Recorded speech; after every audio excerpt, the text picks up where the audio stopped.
천연 수소는 온실가스를 배출하지 않는 청정 에너지원으로 미래 에너지 전환에서 중요한 자원으로 주목받고 있습니다.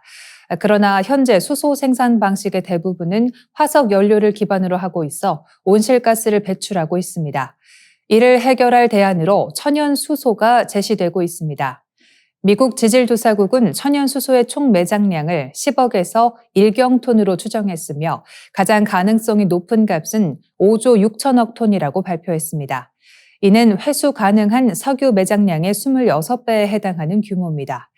연구에 따르면 전 세계 수소 수요가 2050년까지 연간 약 5억 톤에 이를 것으로 예상되는데 천연 수소의 약 2%인 1,100억 톤만 회수해도 200년 동안 세계 수요를 충족할 수 있다고 합니다. 천연 수소는 주로 지구 맨틀 상부에 분포된 감남석이 물과 반응하여 생성됩니다. 이는 철 성분이 풍부한 감남석이 고온, 고압 환경에서 물과 반응하면서 수소를 방출하는 과정에서 이루어집니다. 과학자들은 이러한 천연 수소가 온실가스 감축에 기여할 수 있는 잠재력이 크다고 보고 있습니다. 천연 수소는 1987년 서아프리카 말리에서 처음 발견되었습니다. 이후 이 지역에서 순도 98%의 천연 수소가 발견되었고, 이를 계기로 천연 수소 개발에 대한 연구가 활발해졌습니다. 최근에는 미국과 유럽을 중심으로 천연 수소 매장재 탐사와 개발이 진행 중입니다. 프랑스에서는 로렌 지역에서 4,600만 톤 규모의 매장 후보지가 발견되었으며 알바니아에서도 연간 200톤 규모의 천연수소 샘이 확인되었습니다. 현재 천연수소의 개발은 초기 단계에 있으며 기술적, 경제적 도전 과제가 많습니다. 그러나 전문가들은 셰일가스 개발 경험을 활용하면 천연수소 개발이 비교적 빠르게 이루어질 수 있을 것으로 예상하고 있습니다. 이를 통해 이번 세기 말까지 분루수소 공급량의 절반을 천연수소로 대체할 수 있을 것으로 기대됩니다. 천연수소가 미래 에너지 시장에서 중요한 위치를 차지할지는 아직 불확실합니다. 그러나 온실가스 감축의 시급성과 기술적 발전 가능성을 고려할 때 천연수소는 화석 연료 의존도를 낮추고 청정에너지 전환을 가속화하는 데 중요한 역할을 할 것으로 보입니다. 한국 축구 지도자들이 동남아시아 무대에서 뛰어난 지도력을 선보이며 꾸준히 주목받고 있습니다. 베트남 대표팀을 이끌었던 박항서 전 감독은 2017년부터 2023년까지 성인 대표팀과 23세 이하 대표팀을 동시에 맡아 여러 차례 호성적을 거뒀습니다.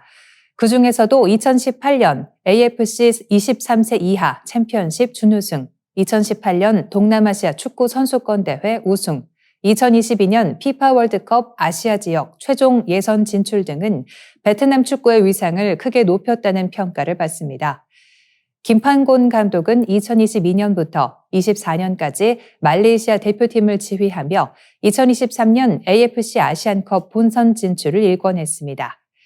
개최국 자격으로 본선에 올랐던 2007년 이래 16년 만에 성과를 낸 것이어서 더욱 주목받았습니다. 특히 본선 조별리그에서 한국 대표팀과 3대3 무승부를 거두며 지도력을 재차 증명했습니다. 한편 신태용 감독은 2020년부터 올해 초까지 인도네시아 성인 대표팀과 19세 이하, 20세 이하, 23세 이하 대표팀을 동시에 지휘했습니다. 그 결과 2020년 AFF 챔피언십 준우승, 2023년 AFC 23세 이하 아시안컵 4위 등 인도네시아 축구 전반에 중흥기를 가져왔습니다. 이 대회에서 황선홍 감독이 이끈 한국 대표팀을 8강전에서 꺾으며 파리올림픽 진출권 문턱까지 올라선 점이 인상적이었습니다. 뒤이어 베트남 대표팀을 맡은 김상식 감독은 지난해 9월 부임 직후 초반에 2차례 패배를 겪었으나 올해 초 열린 AFF컵에서 우승을 차지하며 한국 명장의 면모를 과시했습니다. 결승전에서 태국을 상대로 2전 전승을 거두며 6년 만에 베트남을 동남아 최정상 자리에 올려놓았습니다. 이처럼 동남아시아 무대에서 활약하는 한국 지도자들은 체계적인 훈련과 탁월한 전술 운영으로 각국 대표팀의 전력을 한 단계 끌어올리고 있습니다. 앞으로도 이들의 행보가 동남아시아 축구 발전에 큰 기여를 할 것으로 기대됩니다. 과학자들이 저에너지 전자가 우주에서 빛의 속도에 가깝게 가속되는 천연 입자 가속기의 작동 원리를 규명했습니다. 사바스 랩티스 미국 존스홉킨스대 응용물리학 연구소 연구원과 아마드 랄티 영국 노썸브리아대 수학 물리학 및 전기공학과 연구원 공동연구팀은 우주에서 전자가 어떻게 상대론적 에너지 수준까지 가속되는지 설명하는 새로운 모델을 제시했습니다. 이번 연구 결과는 13일 국제학술지 네이처 커뮤니케이션즈에 공개됐습니다. 아인슈타인의 특수 상대성 이론에 따르면 물질이 빛의 속도에 가까워질수록 시간 팽창 등 상대론적 현상이 나타납니다. 그러나 천체 물리학 분야에서는 우주에 있는 전자가 어떤 과정을 통해 이렇게 높은 에너지 수준까지 가속되는지 완전히 규명하지 못했습니다. 전자가 극도로 가속돼 우주선이 상생되는 메커니즘을 페르미 가속 또는 확산 충격 가속이라고 부르는데 일정 에너지 수준을 넘어서야 이 메커니즘이 효율적으로 작동한다는 사실만 알려져 있었습니다. 연구팀은 저에너지 단계에서 임계 에너지까지 전자가 가속되는 주입 과정을 정확히 알아내기 위해 지구 근방의 플라즈마 환경에 주목했습니다. 태양풍과 지구 자기장이 충돌해 생기는 활 모양 충격파 근처에서 여러 플라즈마 파동이 상호작용하며 저에너지 전자를 효율적으로 가속하는 현상이 포착됐습니다. 특히 이때 일부 전자가 500kV 전자볼트까지 가속되는 것이 확인됐습니다.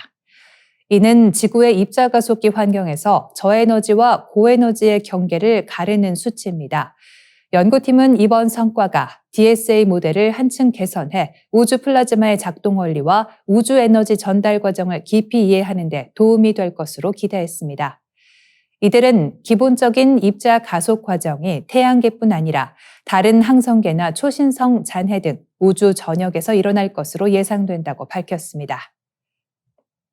또한 우주에 대한 이해를 넓히는 효과적인 방법은 지구 근처의 플라즈마 환경을 자연 실험실로 활용하는 것이라고 강조했습니다.